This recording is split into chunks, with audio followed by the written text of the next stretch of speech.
نبی رحمت شفیع امت صلی اللہ تعالی علیہ وآلہ وسلم کا فرمان عالی شان ہے، جو شخص ایک دن میں میری ذات پر 1000 مرتبہ درود شریف پڑھتا ہے وہ مرے گا نہیں جب تک جنت میں اپنا مقام نہ دیکھ لے۔ نبی کریم صلی اللہ تعالی علیہ وآلہ وسلم کی ذات اقدس پر کثرت سے درود شریف پڑھنا اپنا معمول بنا لیجئے۔ بالخصوص یہ مبارک دن ہے، مبارک راتیں، ربیع الاول شریف کا مبارک مہینہ ہے۔ اس میں بکثرت آقا دو جہاں صلی اللہ علیہ وآلہ وسلم کی ذات اقدس پر درود شریف پڑھ کر ڈھیر و ڈھیر برکتیں اور فیض حاصل کیجیے۔ صلو علی الحبیب صلی اللہ تعالی علی محمد صلی اللہ علیہ وآلہ وسلم۔ میٹھے میٹھے اسلامی بھائی اور مدنی چینل کے ناظرین، آپ دیکھ رہے ہیں سلسلہ شان نزول۔ اس سلسلے میں ہم بالخصوص قرآن مجید فرقان حمید سے متعلق آیات مبارکہ کا شان نزول، اس کا بیک گراؤنڈ، پس منظر، اس کو کچھ بیان کیا جاتا ہے۔ اس آیت مبارکہ کے کچھ تفسیری نکات اور ان سے ثابت ہونے والے احکامات یا ان سے ثابت ہونے والی نصیحتیں اور اسباق، ان کے بارے میں ہم اس سلسلے کے اندر ملاحظہ کرتے ہیں۔ آج ہم جس آیت مبارکہ کو بطور شان نزول سماعت کریں گے، انشاءاللہ العزیز اس آیت مبارکہ کا یہ شان نزول اور اس پر سنائی گئی بشارت، وہ سننے کے بعد یقیناً ہمارے قلب میں، دلوں میں عشق رسول صلی اللہ تعالیٰ علیہ وآلہ وسلم، محبت رسول صلی اللہ علیہ وآلہ وسلم میں مزید اضافہ ہوگا۔ نبی کریم صلی اللہ تعالیٰ علیہ وآلہ وسلم کے صحابہ کرام علیہم رضوان آپ صلی اللہ تعالیٰ علیہ وآلہ وسلم سے کتنی محبت کرتے ہیں، اور آپ صلی اللہ تعالیٰ علیہ وآلہ وسلم کی بارگاہ میں رہنا ان کو کتنا محبوب ہوتا، اور آپ صلی اللہ تعالیٰ علیہ وآلہ وسلم سے کچھ لمحات جدا ہو جانا، اپنے کسی کام کاج کے لیے بھی، اپنے گھر بار کے لیے بھی اگر وہاں سے جاتے تو ان پر بھی کیا کیفیات گزرتی، یہ اس روایت سے ہم ملاحظہ کر سکتے ہیں۔ متعدد تفسیروں میں، تفسیر خازن، روح البیان، روح المعانی اور دیگر تفاسیر میں یہ روایت بیان کی گئی کہ نبی کریم صلی اللہ تعالیٰ علیہ وآلہ وسلم کے ایک صحابی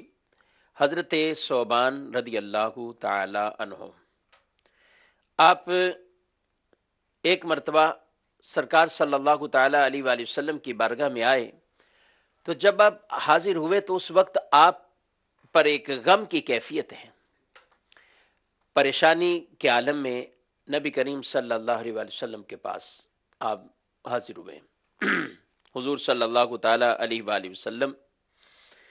نے ان سے دریافت فرمایا کہ آج رنگ کیوں بدلا ہوا ہے، کیا کوئی بیماری ہے یا کوئی تکلیف ہے، پریشانی ہے، کیا وجہ ہے؟ عرض گزار ہوئے یا رسول اللہ صلی اللہ تعالیٰ علیہ وآلہ وسلم، کوئی بیماری نہیں ہے اور کوئی تکلیف، کوئی غم، کوئی پریشانی والی بات نہیں ہے، صرف اتنا معاملہ ہے کہ میں یہاں سے جب اپنے گھر گیا، اپنے بچوں کے پاس گیا، تو وہاں جا کر ایک انتہا درجے کی وحشت اور پریشانی وہ ذہن میں، دماغ میں وہ آ چکی۔ میں واپسی دوبارہ آپ کے پاس آ گیا۔ نبی کریم صلی اللہ علیہ وآلہ وسلم نے پوچھا کہ وہ کیا ہے؟ عرض گزار ہوئے یا رسول اللہ صلی اللہ تعالیٰ علیہ وآلہ وسلم، دنیا کے اندر جب کبھی بھی ہم آپ کے پاس آتے ہیں تو بہت سکون مل جاتا ہے، اطمینان ملتا ہے، یہاں فیض و برکات حاصل کرتے ہیں صحابہ کرام علیہ رضوان، لیکن جب پیچھے چلے جائیں، باہر چلے جائیں، اپنی فیملی میں چلے جائیں، گھر چلے جائیں، تو پھر قلب جو ہے وہ گویا کہ ایک مضطر ہو جاتا ہے، پریشانی والی کیفیات ہیں۔ لیکن آج ذہن کے اندر سوال ایسا آیا ہے کہ اگر جنت میں آپ کا دیدار نہ کر سکوں گا تو پھر میں تو جنت میں بھی میری پریشانی سی کیفیت بن جائے گی۔ قربان جائیں ان کے عشق رسول پر، ان کی محبت رسول پر، نبی کریم صلی اللہ علیہ وآلہ وسلم سے ان کا جو پیار ہے، حضور صلی اللہ تعالیٰ علیہ وآلہ وسلم سے ان کے جو تعلقات ہیں، نبی کریم صلی اللہ علیہ وسلم کی بارگاہ میں رہنا ان کو کتنا محبوب اور مقصود اور کتنا محبوب ترین ان کا مشغلہ ہے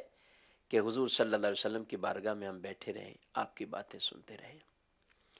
تو آج ذہن میں سوال آ گیا، یا رسول اللہ صلی اللہ تعالیٰ علیہ وآلہ وسلم، جنت میں آپ نبیوں کے بھی سردار ہیں، امام الانبیاء ہیں، آپ کا مقام بہت بڑا اور اعلیٰ ہوگا۔ تو جب آپ کا درجہ بہت بڑا، مقام بہت بڑا، تو ظاہر جنت میں بھی آپ کا مقام وہ بہت اونچا اور بلند ہوگا۔ میں آپ کو جنت میں نہ دیکھ پاؤں گا تو میں تو پریشان ہو جاؤں گا۔ اللہ اکبر۔ نبی کریم صلی اللہ علیہ وسلم کی عادت مبارکہ میں سے یہ عمل تھا کہ جب کبھی آپ نے کسی بات پر جواب نہ دینا ہوتا یا آپ چاہتے کہ اس پر اللہ ہی جواب عطا فرمائے، اللہ ہی کچھ حکم ارشاد فرمائے، حضور خاموش ہو جاتے۔ اور جب حضور صلی اللہ علیہ وآلہ وسلم خاموش ہو جاتے تو صحابہ کرام علیہ مردوان کو یہ آپ کی عادت مبارکہ بھی معلوم تھی کہ آپ اللہ کے وحی کا انتظار کر رہے ہیں، اللہ کی طرف سے کیا حکم آتا ہے، اللہ کی طرف سے اس پر کیا ارشاد آتے ہیں، آپ اس کے منتظر ہیں۔ نبی کریم صلی اللہ علیہ وسلم نے انتظار فرمایا تو حضرت جبریل امین اس آیت مبارکہ کو لے کر آپ نازل ہو جاتے ہیں۔ اور وہ آیت مبارکہ کون سی ہے؟ 5ویں پارے کی آیت مبارکہ ہے،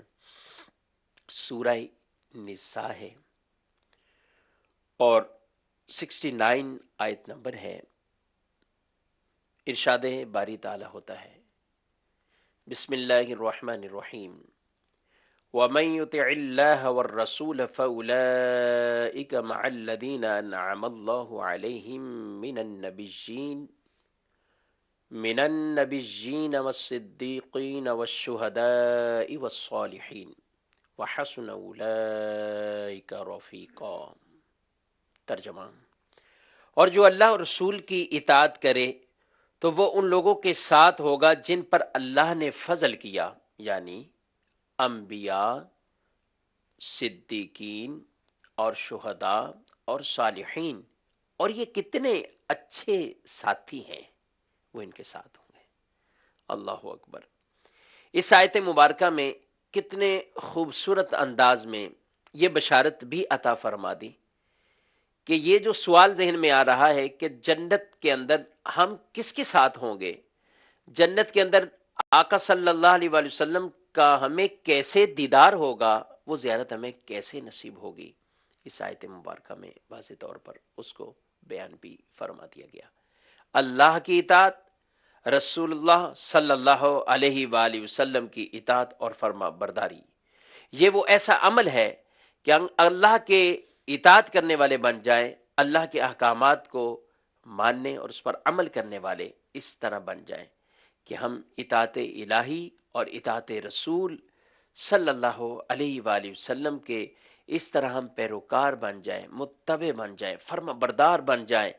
تو پھر وہ کیا اونچا مقام ملے گا، وہ کیا آگے کے انعامات اللہ تبارک و تعالیٰ عطا فرمائے گا۔ تو ارشاد فرمایا اللہ اپنے انعام یافتہ افراد یعنی انبیاء، صدیقین، شہداء اور صالحین، ان کے ساتھ ان کی معیت میں انہیں جگہ عطا فرمائے گا۔ اس سے ایک بات بھی اندازہ اس چیز کا بھی لگائیں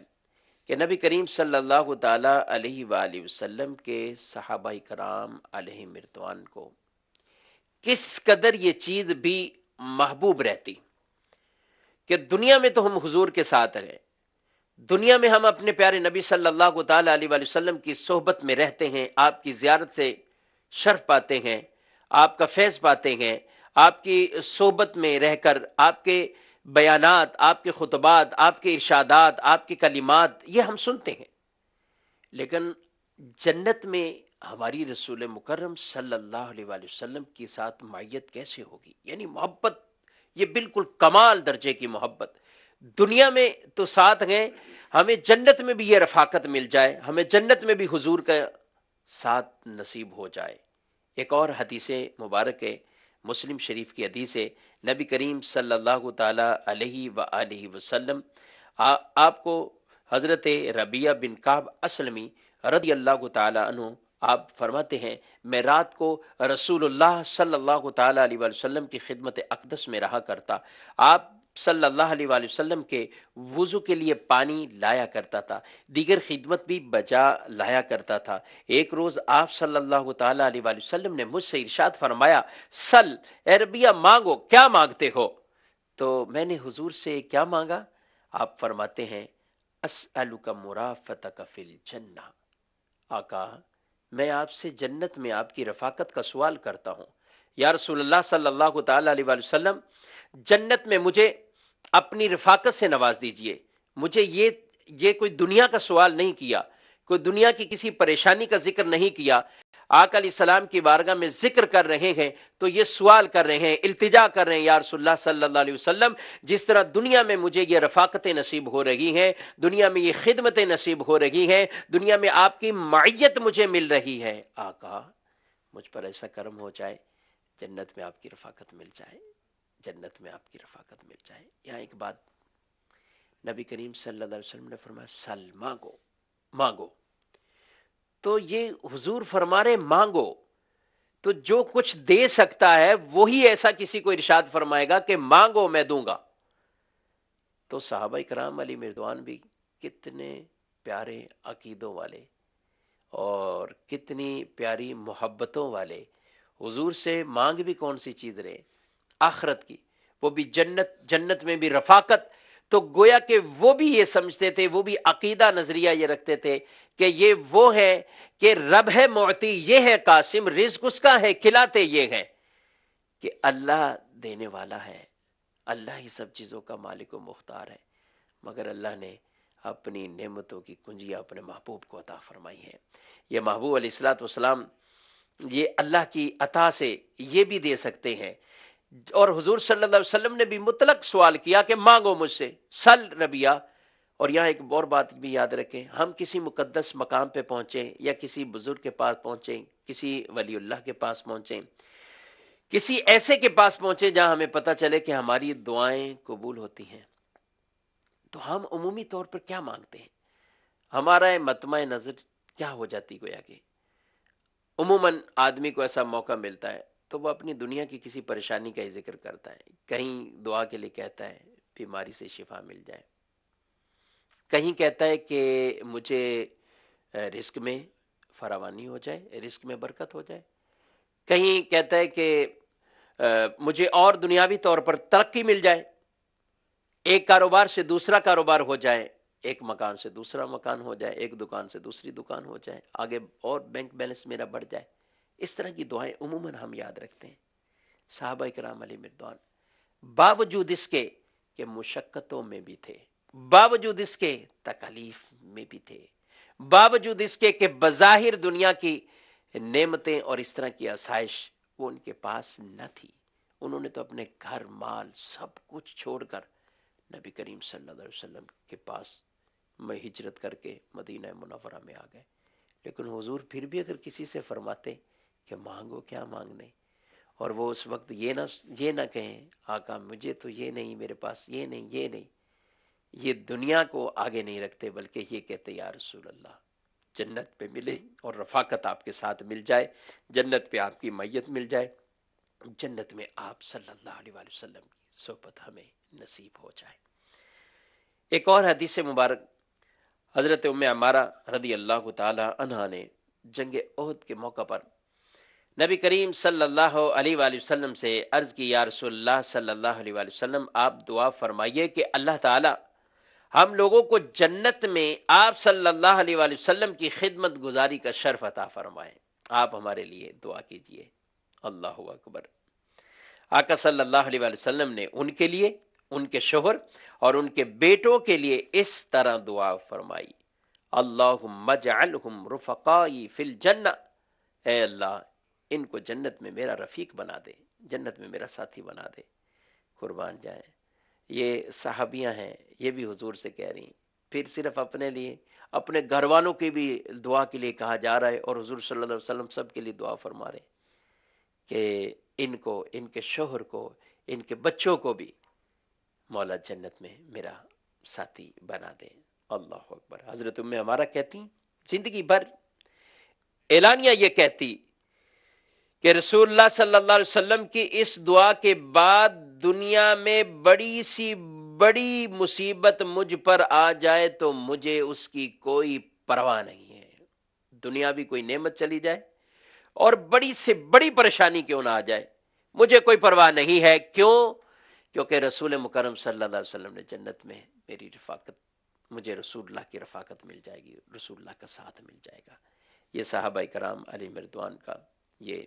عشق رسول تھا۔ حضرت بلال رضی اللہ تعالیٰ عنہ پر وفات کا وقت قریب آیا تو ان کی زوجہ شدت غم سے فرمانے لگی کہ ہائے، غم کی گھڑی ہے۔ تو آپ رضی اللہ تعالیٰ عنہ نے فرمایا، واہ، بڑی خوشی کی بات ہے، کل ہم اپنے محبوب آقا صلی اللہ علیہ وسلم اور ان کے اصحاب سے ملاقات کریں گے۔ کتنی خوشی کی بات ہے، کل ہم اپنے محبوب صلی اللہ علیہ وسلم سے ملاقات کریں گے۔ تو یہ صحابہ کرام علیہ رضوان کے کتنی محبت بھرے انداز اس میں ہوتے تھے۔ اللہ تعالیٰ ان عشق رسول کے اس طرح کے معاملات میں سے ہمیں حصہ عطا فرمائے، ہمارے دلوں میں بھی نبی کریم صلی اللہ علیہ وآلہ وسلم کی جو محبتیں ہیں ان میں اضافہ عطا فرمائے، اور مزید ہمیں برکات سے اللہ تعالیٰ مالا مال فرمائے۔ اور علماء نے لکھا ہے عشق رسول کا ایک باب وہ صحابہ کرام علیہ رضوان پر ہی بند ہو گیا، گویا کہ یعنی واقعی ہی جو انہوں نے عشق رسول کی مثال دی، وہ مثال زمانے میں نہیں ملے گی، ان کے انداز پھر وہ زمانے بھر میں نہیں ملیں گے۔ جس طرح کا عشق رسول کا باب ان پر کھلا اور جس طرح کی سیرت نگاروں نے ان کے واقعات اور ان کی باتوں کو لکھا، یہ واقعی انہی کا حصہ تھا۔ اور ان سے بطور خاص فیض و برکات پانے والے اور بھی دنیا میں حضور صلی اللہ علیہ وسلم کے چاہنے والے، حضور سے محبت کرنے والے، حضور سے عشق کرنے والے، والحمدللہ یہ زمین اس سے خالی نہیں ہوگی، عاشق بھرے ہیں اور جگہ بجگہ عشاقان رسول ہیں، اتنی محبتیں ہیں قلب کے اندر، اپنے بچوں سے بھی بڑھ کر اور اپنے مال سے بھی بڑھ کر، اپنے مال کو بھی لٹاتے ہیں، اپنی جان کو بھی وقف کیے ہوتے ہیں۔ الحمدللہ قبلہ شیخ تقریقت امیر اہل سنت دامت برکاتہم العالیہ، آپ کی محبت رسول اور آپ کے عشق رسول کا اندازہ اس بات سے لگایا جاتا ہے، جنہوں نے اپنی زندگی کا مقصد ہی صرف اسی چیز کو بنا لیا، مجھے حضور کی سنتوں کو پھیلانا ہے، حضور کی عادات و طریقوں کو پھیلانا ہے، نبی کریم صلی اللہ علیہ وسلم کی عشق و محبت میں لوگوں کے دلوں کو، حضور کے عشق میں لوگوں کے دلوں کے اندر چراغوں کو روشن کرنا ہے، حضور صلی اللہ تعالیٰ علیہ وآلہ وسلم کی محبت کے چراغ، حضور کے عشق کے چراغ، حضور صلی اللہ علیہ وسلم کی اطاعت اور فرما برداری کے لیے اس امت کو اس سنتوں بھرے راہ پر گامزن کرنے کا مقصد جنہوں نے یہی بنایا ہے، مجھے اپنی اور ساری دنیا کے لوگوں کی اصلاح کی کوشش کرنی ہے۔ الحمدللہ یہ ایسے عاشق رسول ہیں، یہ ایسے محب رسول ہیں کہ جنہوں نے نہ صرف خود بلکہ لاکھوں نہیں کروڑوں کو اپنے ساتھ ایسا وابستہ کیا ہے کہ حضور کے در پہ انہیں پہنچا دیا ہے، حضور کے قدموں میں انہیں پہنچا کے لے کے جا رہے ہیں، حضور کی سنت مبارکہ پر عمل کرنے کے لیے انہوں نے اس راستے پر گامزن کر دیا ہے۔ نہ صرف مرد بلکہ خواتین اسلامی بہنوں میں بھی اس طریقے سے یہ مدنی کام ہے دعوت اسلامی کا، الحمدللہ کہ عشق رسول کے چراغ مزید روشن ہوتے جا رہے ہیں، اور الحمدللہ دنیا بھر میں ان کے چاہنے والے، ان سے محبتیں کرنے والے، امیر اہل سنت کے مریدین، متعلقین اور مبلغین، یہ الحمدللہ دنیا بھر میں یہ پیغام عام کر رہے ہیں۔ آپ بھی ان مدنی کاموں میں ضرور اپنا حصہ شامل کیجئے، اور اس پیاری عاشقان رسول کی مدنی تحریک دعوت اسلامی کے ساتھ ضرور شانہ بشانہ ہو کر مدنی کام کے ذریعے اور دیگر معاملات کے ذریعے ضرور اس کا آپ حصہ بنیں، اجتماعات میں شرکت کو اپنا معمول بنائیں۔ الحمدللہ آج بھی جمعرات ہے اور دعوت اسلامی کا ہفتہ بھر سنتوں بھرا اجتماع آپ مدنی چینل پر بھی براہ راست نشر ہوتا ہے، براہ راست دکھایا جاتا ہے۔ آپ جس علاقے میں موجود ہیں، آپ اپنے ہاں ہونے والے اس اجتماع پاک میں آپ ضرور شرکت فرمائیں۔ اس آیت مبارکہ میں چند باتیں یہاں پر سمجھنے والی ہیں، اور وہ ایک تو یہ ہے کہ جنت میں حضور صلی اللہ علیہ وسلم کی معیت اور جنت میں حضور کی صحبت مل جانا، رفاقت مل جانا، اس طرح انبیاء کے ساتھ، صدیقین کے ساتھ، شہداء کے ساتھ، تو اس کا یہ مطلب ہرگز نہیں ہے کہ ہر ایک کا درجہ ایک ایک ہی درجہ ہوگا، یہ مطلب نہیں ہے، بلکہ اس سے مراد یہ کہ وہ ایک درجے میں، یعنی کوئی بھی جنتی جس کو یہ شرف عطا کر دیا جائے گا، وہ جب ان سے ملاقات چاہے گا، وہ جب ان سے ملنا چاہے گا، تو بغیر کسی پریشانی کے بآسانی وہ اس درجے کے اندر پہنچ کر ان سے شرف ملاقات بھی حاصل کر پائے گا، ان کی صحبت بھی اختیار کر پائے گا۔ باقی مختلف جنت میں درجات ہیں، ہر ایک کو مقام اور مراتب کے اعتبار سے ان کے جنت کے اندر مقام ہے۔ حفاظ کے بارے میں فرمایا، ان سے کہا جائے گا کہ قرآن پاک جو ہے وہ پڑھو، اقرا ورتقی، قرآن پڑھو، جنت کے زینوں پر چڑھو اور چڑھتے جاؤ، جہاں تمہارا آخری قرآن پاک کی تلاوت کا اختتام ہوگا وہ جنت میں تمہارا مقام ہوگا۔ یہ تو حافظ قرآن ہے، یہ تو حامل قرآن کے بارے میں فرمایا۔ تو جو انبیاء کرام علیہ السلام، ان کا تو مقام درجہ بہت بڑا ہے، اور میرے آقا صلی اللہ علیہ وسلم تو امام الانبیاء ہے، سید الانبیاء ہیں، آپ تو مالک جنت ہیں، آپ مالک جنت ہیں، اور یہی صحابہ کرام علیہ مردوان کا نظریہ ہوتا تھا، اس لیے آپ صلی اللہ علیہ وآلہ وسلم سے جنت کا بھی براہ راست آپ نے جو ہے وہ صحابہ کرام علیہ مردوان سوال کرتے۔ تجھ سے اور جنت سے کیا اے منافق دور ہو، ہم رسول اللہ کے، جنت رسول اللہ کی، خلد میں ہوگا ہمارا داخلہ اس شان سے، یا رسول اللہ کا نعرہ لگاتے جائیں گے انشاءاللہ عز و جل۔ دوسری بات یہاں یہ کہ اس آیت مبارکہ میں چار چیزیں بیان ہوئی، نبی، صدیق، شہید اور صالح۔ یہ کنہیں کہا جاتا ہے، ان کی ہم تعریفات ملاحظہ کرتے ہیں۔ نبی وہ انسان ہے جس پر وحی نازل ہو اور جس کو اللہ تبارک و تعالیٰ نے مخلوق تک اپنے پیغام، اپنے احکامات پہنچانے کے لیے مبعوث کیا ہو، ان کو نبی کہا جاتا ہے۔ مختلف تعریفات کچھ قیودات کے فرقوں سے بیان کی گئی ہیں، اور یہاں ان میں سے ایک تعریف کو ہم نے بیان کیا ہے۔ صدیق وہ شخص ہے جو اپنے قول اور اپنے اعتقاد میں صادق ہو اور انبیاء کرام علیہ السلام کا متبع اور فرما بردار ہو، اور یہ بھی کہا گیا کہ جو نبی لے کر آئیں اور وہ ان تمام چیزوں کی ایسی تصدیق کرنے والا ہو، بغیر کسی شک اور شبے میں آ کر، بغیر کسی اور اس طرح کی وسوسوں کا شکار ہو کر، وہ بغیر کسی تردد میں ڈائریکٹ باقاعدہ ان چیزوں کا تصدیق کرنے والا ہو، تو یہ صدیق، ہر امت میں نبی کے صدیق بھی ہوتے، اور اس امت میں بھی صدیقین ہیں، اور ان میں سب سے بڑا مرتبہ، سب سے بڑا مقام جن کو حاصل، ان کا نام حضرت سیدنا ابو بکر صدیق رضی اللہ تعالی عنہ ہے۔ یہ وہ صدیق اکبر رضی اللہ تعالی عنہ ہیں کہ جنہوں نے نبی کریم صلی اللہ تعالی علیہ وآلہ وسلم کے پاس جب بھی کوئی لے کر آئے، جب بھی حضور نے کوئی بات کی، تو سب یہ تصدیق کرنے میں سر فہرست ہوتے۔ حضور صلی اللہ علیہ وسلم فرماتے ہیں، آپ کی خود حدیث مبارک ہے، اللہ نے مجھے تمہاری طرف مبعوث کیا، تم لوگوں نے کہا کہ آپ جھوٹے ہیں، معاذ اللہ۔ پھر فرمایا، اور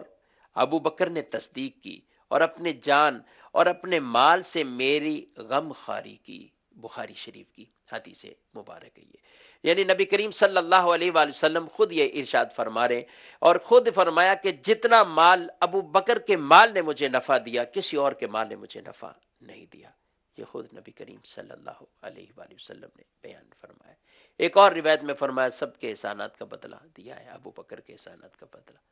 آخرت میں اللہ انہیں عطا فرمائے گا۔ تو یہ وہ ابو بکر صدیق رضی اللہ تعالی عنہ ہیں کہ جن کو نبی کریم صلی اللہ علیہ وسلم نے سفر ہجرت میں بھی اپنی رفاقت سے سرفراز فرمایا ہے، شرف عطا فرمایا ہے، اور ان کو منتخب کیا ہے کہ میرے ساتھ ہجرت کر کے کون جائیں گے، ان کے لیے ان کو آپ نے منتخب کیا۔ حضرت ابو بکر صدیق رضی اللہ تعالیٰ عنہ کو حج میں مسلمانوں کا امیر بنایا ہے۔ نبی کریم صلی اللہ علیہ وسلم نے 2 مرتبہ حضرت ابو بکر صدیق رضی اللہ تعالیٰ عنہ کی اقتداء میں آپ نے نماز بھی پڑھی ہے۔ نبی کریم صلی اللہ علیہ وسلم نے ایام علالت میں حضرت ابو بکر صدیق رضی اللہ تعالیٰ عنہ کو امام بنایا، اور آپ رضی اللہ تعالیٰ عنہ نے نبی کریم صلی اللہ علیہ وسلم کی حیات طیبہ میں بھی 17 نمازوں میں آپ نے امامت کی تھی۔ یہ بہت بڑا شرف تھا، یہ حضور صلی اللہ علیہ وسلم کے ہوتے ہوئے آپ کے سامنے ہی مصلی امامت پر آپ پہنچے ہیں اور آپ نے نمازیں پڑھائی ہیں، اور اسی وجہ سے صحابہ کرام علیہ مردوان نے جب آپ کو خلیفہ منتخب کیا اور آپ کے ہاتھ پر بیعت کی تو ان دلائل میں سے ایک دلیل یہ عطا کی گئی، یہ بیان کی گئی کہ جب رسول مکرم صلی اللہ تعالیٰ علیہ وآلہ وسلم نے نماز جو کہ ہمارا دینی فریضہ ہے اس کے لیے انہیں منتخب کر دیا ہے اور ان کو اپنا نائب بنا دیا ہے، تو خلافت کے معاملات تو دنیاوی معاملات ہیں، اس میں بدرجہ اولیٰ یہ حق رکھتے ہیں، تو انہی کو خلیفہ منتخب کیا گیا۔ آپ رضی اللہ تعالیٰ عنہ وہی ہیں کہ جب معراج کی بات کا واقعے کو کافروں نے تکذیب کی، جھٹلایا، تو آپ نے اس کی تصدیق کی، اور آپ رضی اللہ تعالیٰ عنہ ہی وہ ہیں کہ غزوہ تبوک میں گھر کا سارا مال لے کر حضور کی خدمت میں آپ حاضر ہو جاتے ہیں۔ اسی طرح متعدد احادیث طیبہ ایسی ہیں جس میں آپ کو بطور خاص صدیق ارشاد فرمایا گیا ہے۔ تو امت میں صدیقین ہر امت میں ہوتے ہیں، ہماری اس نبی کریم صلی اللہ علیہ وسلم کی امت میں بھی صدیقین ہے، اور ان میں مقام اور مرتبہ جنہیں حاصل ہے وہ سب سے بڑا مقام اور مرتبہ سیدنا ابو بکر صدیق رضی اللہ تعالی عنہ کہ انبیاء کے بعد افضل البشر بعد الانبیاء بالتحقیق، آپ ہر جمعۃ المبارک کے خطبے میں اس چیز کو سنتے گئے، تو یہ حضرت سیدنا ابو بکر صدیق رضی اللہ تعالی عنہ ہیں۔ آگے یہاں پر جو ارشاد فرمایا کہ پہلے نبی، پھر صدیق،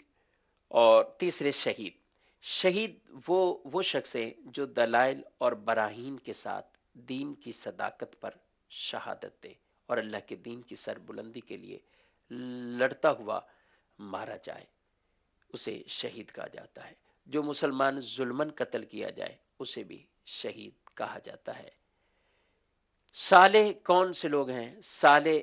وہ نیک مسلمان ہیں جو اللہ اور اس کے رسول صلی اللہ علیہ وآلہ وسلم کی اطاعت اور فرما برداری کرتے ہیں۔ ان میں درجے ہیں، اولیاء صالحین بہت بلند مرتبے پر ہیں، صحابہ کے بعد ولیوں کا، اولیاء کا جو مقام مرتبہ ہے تو وہ بھی اپنے ان کے درجات ہیں، اور ان میں بھی پوری تفصیل اور تشریح اس کی بیان کی گئی ہے۔ نبی کریم صلی اللہ علیہ وآلہ وسلم کے اس امت کے اولیاء صالحین بھی، اور یہاں پر بطور خاص صالح سے مراد یہ بھی لیا گیا ہے کہ وہ شخص جس کی نیکیاں اس کی برائیوں سے زیادہ ہوں، نیکیوں میں زیادہ ہے، بدی اور برائیاں اس کی کم ہیں، یہ صالح بھی اس سے مراد لیا گیا ہے۔ اللہ تعالیٰ ان نیک لوگوں کا صدقہ ہمیں بھی رب کعبہ اطاعت الہی، اطاعت رسول صلی اللہ علیہ وسلم کرنے والا ایسا بنا دے کہ ہم بھی نیکیوں کی طرف، ایسے نیکیوں کے راستے پر گامزن ہو جائیں، اور ہمیں اخروی اللہ تعالیٰ یہ انعامت عطا فرمائے۔